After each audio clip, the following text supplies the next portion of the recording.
Hi, I'm Tim Mosso, watch specialist, Govberg Jewelers. And I'm Josh Srolovitz, senior watch buyer at Govberg Jewelers. Now today we are attacking a topic that is absolutely central to the question of buying pre-owned Rolex, and I know it's at the forefront of many collectors' minds, and that's the topic of counterfeit Rolex. And within the realm of counterfeits, you have really two subcategories, if you will. One being just a complete counterfeit, a watch that in no way is legitimate, has no legitimate parts, just a basic piece like that. The other side to counterfeits are what are known as Franken watches. A Franken watch is a Rolex comprised of all OEM parts.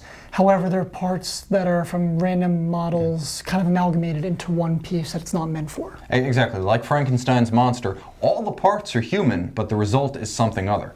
So the bottom line is that you tend to see a distinction between where Franken watches pop up and where outright counterfeits appear. Franken watches tend to be the domain of the older watch, the vintage watch, and a lot of times it's the assembly of parts that came from real Rolex watches that is the ultimate peril in the world of vintage. Take something like a Rolex GMT with a Submariner bezel, for instance, or something like a Rolex Submariner Mercedes handset that's been stuck on a very early, for instance, stick hand Submariner, something like a 6204. Sure, where all the parts in that case would be OEM Rolex, legitimate Rolex, but they're not for the right watch, and it just kind of raises some red flags, and unfortunately that is something that is extraordinarily detrimental to the value of the watch. Now that's where expertise comes into play, because this is where you just have to have seen the real thing correctly specified with all the parts that belong together. The other thing that's important to note is that factory service parts, for instance, this GMT Master right here, it's a 1675 reference. This watch has a Rolex Superluminova service dial that's signed tritium. So why is that? It's because Rolex can't fit a tritium dial to a watch going in for service today, but they understand that the aesthetic and maintaining correct Rolex specification is critical to the value of the watch. So in many cases you will see service crystals, service bezels, service dials. They are Rolex, they are real, and they are not Franken watches, but they are different than the original. So that's an area where the watch is legitimate. It's not a Franken watch, but you still need to know from a collector's standpoint. Absolutely, and when trying to identify whether or not a watch is just 100% authentic or counterfeit, you have to keep in mind that with high-end Swiss watches, Rolex and all these other brands, I picture in my mind an old watchmaker laboring over a bench, and he's working tirelessly, and the product has to be perfect before it leaves before it leaves his possession. So if you're holding a watch where it may feel okay weight-wise and the dial looks pretty good, but something's kind of tilted, or fonts aren't the right sizes, or it doesn't line up, it's probably not legitimate. Yes, and one of the keys when you're looking at an older watch is, and this is part of the whole Franken watch phenomenon, a refinished dial. A lot of times you'll find that the serifs of text, the quality of text, the quality of indices in relation to the edge of the bezel, in relation to the edge of the hash marks, they just don't line up correctly. And that's one of the times when you need someone to guide you who has seen the real thing and knows the difference. So to begin here, to take a look at some examples, we do have a vintage Submariner, one of the most vintage Submariners, the 5508. This is a late 1950s example, and if you look closely at the dial, you'll see that the patina on the markers at each hour are faded to this beautiful brownish yellow color. The hands match. Everything is consistent. There's no stark white, paint anywhere, or blurry letters or numbers. Everything is fine, perfect as it should be, and just a little sense of detail, it just speaks volumes and is the most important part of the watch. Yeah, it's absolutely critical that if you're buying a watch like this, you're buying it from a seller that knows that a 5508 bezel should be fully calibrated up to 15 minutes. So if someone, an enterprising eBayer for instance, found a 5508 and pieces of an older 6536 and put them together, if you see the 5508 that doesn't have the hash marks between 0 and 15, you know that someone built up a collection of parts. And that's where, again, expertise and experience, having seen it, really pays dividends. Absolutely, and as an authorized dealer for the brand, we have access to Rolex directly, so things can be verified, things can be checked. Original parts, if needed, can be sourced, and it's really just the right way to do it. And with that, you get an invaluable peace of mind.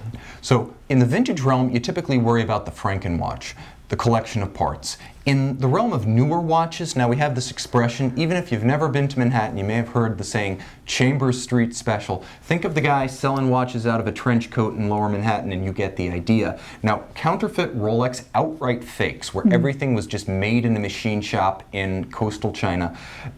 Those are the watches that you see sold on Chambers Street. They could be anything from quartz watches that are easily spotted as illegitimate, assuming that we're not talking oyster quartz, or they could be rather elaborate fabrications. And one good way to tell the difference, and the devil is always in the details with these watches. For example, we do have here a ceramic Sea Dweller 4000. This is a current piece. The ceramic bezel has to have a certain shine to it. The dial is going to be perfect. Everything's even. The bracelet's the kicker here. It's very solid end links. It's a tank. With these special professional diving bracelets, you have diving extensions, special links that extend to fit over one's diving suit. Fake watches aren't going to have these. It's another level of detail. They're very difficult to produce and produce well. It's just another level of, detail just to keep your eye out for. Yes, especially on Rolex watches built since the mid to late 2000s, as they rolled over to solid end links, solid center links, the difference between a counterfeit Rolex bracelet and the real thing was like a gulf that just started yawning open. And today, in the hand, this is, again, where experience helps, you can almost always tell a counterfeit from the real thing. And that's one of the factors we screen for when we bring them in. Absolutely. It's the most important part of our jobs. When you're looking at a bracelet, again, to go into more detail, the screws where the screwdriver head would fit, they're always perfectly even and they're fitting perfectly within the case, where they're drilled. On the opposite side where the screw goes through, everything is perfectly aligned. There's no deviations in the depth or in the feel of the bracelet. And also you have the glide lock clasp, which I've never seen a fake of. I'm sure they're out there, but to do it well, yeah, it's just... Once you've had one in the hand, you'll never fall for a stamped out link. You'll never fall for hollow center links. Again, contemporary Rolex is so much more solid than the Rolex variants being built in the 80s, the 90s, even the early 2000s, that the bracelet is almost always the giveaway. So if you're looking to buy pre-owned Rolex, always get a sense of the bracelet in the hand because it's very hard to fake. Now another feature that's worth noting is on a gold Rolex. In terms of hallmarks, I mean, what can you tell me about what to look for? Yeah, I mean, every watch, whether it's a Rolex or a Patek or anything, when it's solid gold, it will bear a hallmark. What is a hallmark? A hallmark states that it is indeed 18 karat, 750. It would also bear a logo of where the gold was, milled and produced. These hallmarks will be clear, legible, not laser etched, but rather hand engraved or hand, applied. And many times stamped. Now, it's difficult to show the hallmarks on this watch because they're all on the underside of the timepiece. But the distinctions to look for are the impression of depth above and beyond all else. Most counterfeit watches will have very shallow hall markings. And this is where, again, an experienced seller in the pre-owned space is your friend because we already know what to look for. Absolutely. And to look at it further, if you were to have a loop and look closely at a hallmark, you should be able to see a full image with detail and no lack of detail, even on such a little designation as that. And for instance, if you're looking at a Rolex that's gold, you should see after 1995, the symbol is in the case of a Swiss watch, the Swiss Saint Bernard. And again, because we're talking Rolex here, the stamp, the letter on his neck should actually be G, because the Geneva Assay Office would have hallmarked that watch. So the depth of hallmarks, the type of hallmark, does the geographic stamp on the dog make sense? Little things like this are critical, but so are details that are evident on the face of the watch, like the size of the magnifier. I mean, what to look for there? Sure. I mean, if you're looking at a Rolex, a Datejust or a GMT Master 2 or a Submariner with a date, the real thing when you look through that magnifying Cyclops lens, it will enhance the image of the date 2.5 times. It's clear. You can read it without any hesitation or doubt. A counterfeit may be a little bit fuzzy, may not really magnify at all, maybe off-centered or just really small to begin with. Not a Rolex. Rolex makes a lot of watches per year. There's no secret there. But every watch that comes out of that building is perfect. Yeah, exactly. And because Rolex is so almost industrially perfect. When you see mistakes, it's usually a sign that an amateur was at work, and one crack usually leads to a shattered pane. Sure, and one of the most telltale signs with any counterfeit Rolex is the presence of a exhibition case back. If you see a Rolex with an exhibition case back, other than a Cellini prints, the watch is not authentic. Yeah, the Cellini prints, this variant made from 2005 to 2015, features an exquisite exhibition case back, but the distinction here is that it is the only Rolex that features that. If you can see the movement and it's not a Cellini prints, fake. Now, there is a little bit more, because with Daytonas, you don't get the You may not get a gold one, so you won't be able to look at a hallmark. You don't get a date, so you can't use the date magnifier, but sometimes there are ways you can tell. For instance, the unidirectional rotor wobble of a Valjoux 7750, it's a movement that's frequently counterfeited and placed in counterfeit Daytonas. You can feel it wobble as you shake the watch. A Rolex rotor winds in both directions. It doesn't freewheel in either direction. And if you were to shake the watch on a counterfeit, you would feel like a little motion on your wrist, the weight going back and forth. It's just not the case with the Rolex. They're made so well. You're not going to notice those little things. They're details that the watch takes care of. You're not going to be bothered with. And on an even deeper level, just remember that there are some anti-counterfeiting measures that Rolex has implemented that can themselves be counterfeited, but can also be telltales. For instance, from the mid-2000s onward, Rolex put a laser-etched Rolex coronet or crown at the 6 o'clock base of the crystals of its watches. So in the sapphire, there's a laser-etched Rolex crown. Now, Josh, if you can see that with the naked eye, what does it mean? If you can see it easily with the naked eye, it's not real. The idea was that it was supposed to be barely visible, that you could only just see it at the right angle with a 10-power loop. If you can see it that way and no other way, that's an excellent sign that the watch is authentic. But with the naked eye, if you can see it, discard and dismiss. That's a counterfeit. For sure. Moreover, there have been changing accessories through the years.